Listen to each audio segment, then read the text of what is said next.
आपल्या प्रतिनिधींसोबत संवाद साधतायत। मराठा आंदोलनाविरोधातील याचिकांवर आज सुनावणी आहे आणि ज्येष्ठ विधिज्ञ सतीश माने शिंदे हे मराठा समाजाची बाजू मांडणार आहेत आणि या सगळ्या पार्श्वभूमीवर छगन भुजबळ देखील सध्या संवाद साधत होते आणि आता हायकोर्टातली ही सुनावणी सुरू झालेली आहे। यामध्ये आज आंदोलनकर्ते असतील, त्याचबरोबर राज्य सरकारची भूमिका असेल, पोलीस असतील आणि त्याचबरोबर या आंदोलनाच्या विरोधात याचिका मांडणाऱ्या वकील यांच्या संदर्भात देखील आज हायकोर्टात महत्त्वाची सुनावणी पार पडणार आहे। काल देखील ही सुनावणी पार पडली। काल पहिला दिवस होता आणि आज त्यानंतर काय सुनावणी होते हायकोर्टात हे पाहणं महत्त्वाचं ठरणार आहे। त्यामुळे एकूणच आता आंदोलनाची दिशा देखील या सुनावणीच्या नंतर काय होते आणि सरकारकडून सुद्धा काय भूमिका मांडली जाते हे सुद्धा बघणं महत्त्वाचं आहे। ज्येष्ठ विधिज्ञ सतीश माने शिंदे हे मराठा समाजाची भूमिका हायकोर्टात मांडणार आहेत आणि मराठा आंदोलनाविरोधातील याचिकांवर आता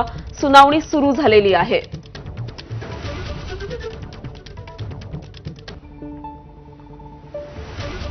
त्यामुळे मराठा आंदोलनासंदर्भातील आता हायकोर्टाची सुनावणी काल देखील झाली होती, त्यानंतर आज देखील सुरू झालेली आहे। काल कोर्टानं आंदोलकांना खडेबोल सुनावले होते, त्याचबरोबर राज्य सरकारला देखील काही सवाल उपस्थित केले होते आणि आता त्यानंतर कालच्या आदेशांचं पालन झालं आहे की नाही हे तपासण्यासाठी सुद्धा आजची सुनावणी महत्त्वाची आहे। काल कोर्टानं सांगितल्यानंतर मुंबईच्या अनेक भागातील रस्ते रिकामे झालेले आहेत। सीएसएमटी परिसरात सुद्धा आंदोलकांनी जी गर्दी केली होती ती सुद्धा कमी झालेली आहे, त्याचबरोबर वाहनांच्या रांगा सुद्धा आता कमी झालेल्या आहेत।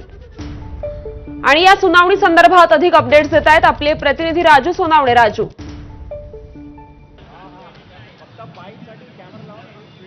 अगदी पाहतोय आपण सुनावणीला सुरुवात झालेली आहे। गुणरत्न सदावर्ती सुद्धा या ठिकाणी युक्तिवाद करताना पाहायला मिळतात आणि मराठा आंदोलकांच्या बाजूने जे आहे ते ज्येष्ठ विधिज्ञ सतीश माने शिंदे हे सुद्धा आपली बाजू मांडताना पाहायला मिळतात। माने शिंदे यांनी जे आहे ते आंदोलकांना झालेला त्रास असेल किंवा राज्य सरकारने कुठल्याही प्रकारची जी आहे ती सोय केलेली नव्हती, गैरसोय जे होती याच्यावरती पुन्हा एकदा जे आहे ते आक्षेप घेतलेला आहे। पुन्हा एकदा हा मुद्दा जो आहे तो कोर्टासमोर ठळक करताना आपल्याला पाहायला मिळतोय। खरं तर माने शिंदे यांनी म्हटलेलं आहे की 5,000 लोकांची परवानगी दिलेली होती, मात्र 500 जणांच्या पार्किंगची सुद्धा व्यवस्था या ठिकाणी करण्यात आलेली नव्हती आणि त्यामुळे मराठा आंदोलकांचे जे आहे ते मोठ्या प्रमाणावरती हाल झाले, अशा प्रकारचा मुद्दा जो आहे त्यांनी उपस्थित केलेला आपल्याला पाहायला मिळतोय। आपण पाहतोय की पुन्हा एकदा त्याच्यावरती कोर्टाने सुद्धा म्हटलेलं आहे, जेव्हा तुम्हाला 5,000हून अधिक लोक आहेत, तुम्ही काय या संदर्भातली काळजी घेतली, तुम्ही प्रेस नोट काढली का, तुम्ही मीडियाच्या माध्यमातून आव्हान केलं की जास्त लोक होत आहेत, आम्ही लोकांना माध्यमांच्या लोकांना सांगितलेलं, असा वकिलांनी जो आहे तो दावा केलेला आहे। कोर्टाने जे आहे ते प्रश्न विचारल्यानंतर त्यांनी म्हटलेलं आहे की आम्ही लोकांना या संदर्भातली माहिती दिलेली होती आणि फक्त 5,000 जणांनाच परवानगी आहे, अशा प्रकारचं सुद्धा सांगितल्याचं वकिलांनी म्हटलेलं आहे। न्यायाधीशांना पायी चालत यायची पाळी आली म्हणून आम्ही राज्य सरकार देखील संतुष्ट नाही, असं जे आहे ते म्हणताना पाहायला मिळतं। राज्य सरकारने सुद्धा आपली बाजू मांडलेली आहे की राज्य सरकारला लोकांना त्रास होतोय, मात्र न्यायाधीशांना सुद्धा पायी चालत जे आहे ते यावं लागलं आणि त्यामुळे कुठेतरी त्यांनी सुद्धा असंतुष्ट असल्याचं राज्य सरकारने म्हटलेलं आहे। आतापर्यंतचा हा युक्तिवाद जो आहे तो होताना पाहायला मिळतोय। आतापर्यंत गुणरत्न सदावर्ती यांनी युक्तिवाद केलेला आहे। मराठा आंदोलकांकडनं ज्येष्ठ वकील माने शिंदे यांनी सुद्धा युक्तिवाद करताना पाहायला मिळाला आहे आणि पहिल्याच युक्तिवादावरती जे आहे ते उच्च न्यायालयाने सुद्धा काही प्रश्न जे आहे ते उपस्थित केलेले आपल्याला पाहायला मिळतात। का जर 5,000पेक्षा जास्त लोक येत आहेत तर तुम्ही तशी माहिती लोकांना दिली होती का, अशा प्रकारचा सुद्धा प्रश्न उच्च न्यायालयाने केलेला आपल्याला पाहायला मिळतोय। खरं तर आपण पाहतोय की या सगळ्या सुनावणीकडे सगळ्यांचं लक्ष लागलेलं आहे।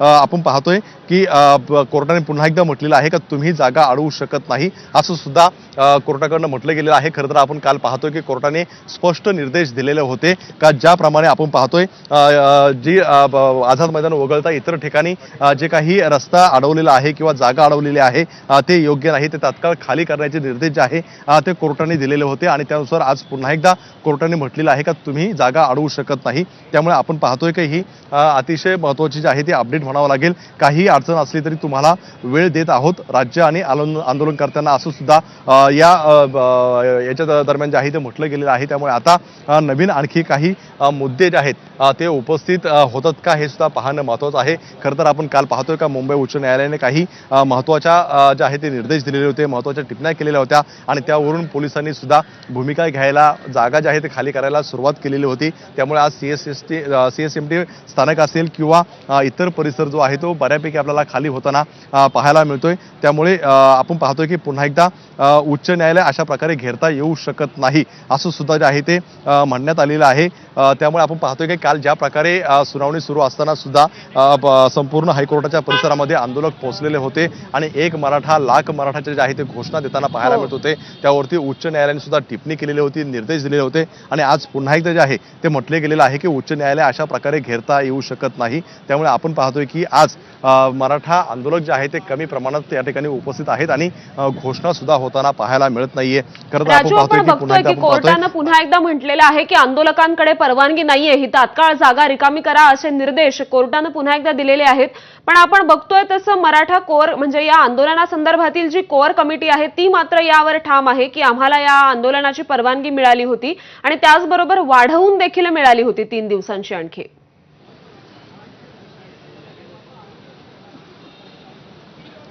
अगदी आपण पाहतोय की ज्या प्रकारे काल सुद्धा पोलिसांनी म्हटलेलं आहे की 29 तारखेचीच परवानगी दिली गेलेली होती, त्यानंतरची परवानगी जी आहे ती दिली गेलेली नव्हती आणि आज पुन्हा एकदा मुंबई पोलिसांनी नोटीस बजावलेली आहे की आंदोलन जे आहे ती परवानगी नाही, त्यामुळे आझाद मैदान खाली करा अशा प्रकारची ही नोटीस दिलेली होती। त्यामुळे आता याच्यावरती कोर्टाचं सुद्धा निर्देश जे आहे ते अतिशय महत्त्वाचे राहणार आहेत। आपण पाहतोय की राज्य सरकारने उच्च न्यायालयाच्या आदेशाचं पालन होण्यासाठी कोणती पावलं उचलली असा प्रश्न जो आहे तो उच्च न्यायालयाने विचारलेला आपल्याला पाहायला मिळतोय। खरं तर काल पाहतोय आपण त्या सगळ्या निर्देशांचं पालन व्हावा असं सुद्धा कोर्टाने म्हटलेलं आहे आणि काय नेमकं पालन केलंय याची माहिती जी आहे ती उद्या सुनावणी दरम्यान द्यावा असं सुद्धा निर्देश उच्च न्यायालयाने दिलेले होते आणि त्यानुसार आज पुन्हा एकदा हा प्रश्न जो आहे तो विचारलेला आपल्याला पाहायला मिळतोय। खरं तर आपण पाहतोय की काल मी विमानतळावरून परतत होतो, एकही पोलिसांची गाडी रस्त्यावर नव्हती, तुमच्या पोलीस व्हॅन कुठे होत्या आम्हाला माहिती द्या अशा प्रकारची सुद्धा जे आहे ते सुनावणी दरम्यान जे आहे तो प्रश्न उपस्थित केलेला आहे। एक प्रकारे पुन्हा एकदा राज्य सरकारला जे आहे ते खडसवलेलं आपल्याला पाहायला मिळतंय। त्यामुळे आपण पाहतोय की अनेक मुद्द्यांवरती जे आहे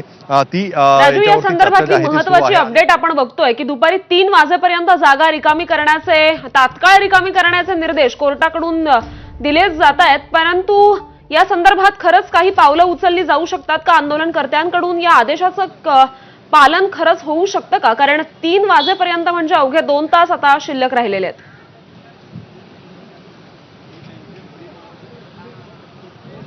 अगदी पाहतोय आपण कालच कोर्टाने स्पष्ट सांगितलं होतं का 3 वाजेपर्यंत कारवाई करा आणि आता पुन्हा एकदा 3 वाजेपर्यंत माहिती नाही तर आम्ही कारवाई करणार अशा प्रकारचं जे आहे ते पुन्हा एकदा कोर्टाने म्हटलेलं आहे। कायद्यात जे काही आहे त्यानुसार आम्ही कारवाई करणार, कोर्टाच्या अवमानाची कारवाई करणार, आम्ही शांत आहोत, आम्ही कायद्याचं पालन करतोय असं सुद्धा जे आहे ते सांगण्यात आलेलं आहे। त्यामुळे 3 वाजेपर्यंत कोर्टासमोर जे आहे ते राज्य सरकारला सांगावं लागणार आहे। काल ज्या ज्या मुद्द्यांवरती निर्देश दिलेले आहे, ज्या ज्या कोर्टाने निर्देश दिलेला आहे त्याचं पालन केलं आहे का, पालन केलं नसेल तर पोलिसांनी नेमकी काय कारवाई केलेली आहे या सगळ्याची माहिती जी आहे ती 3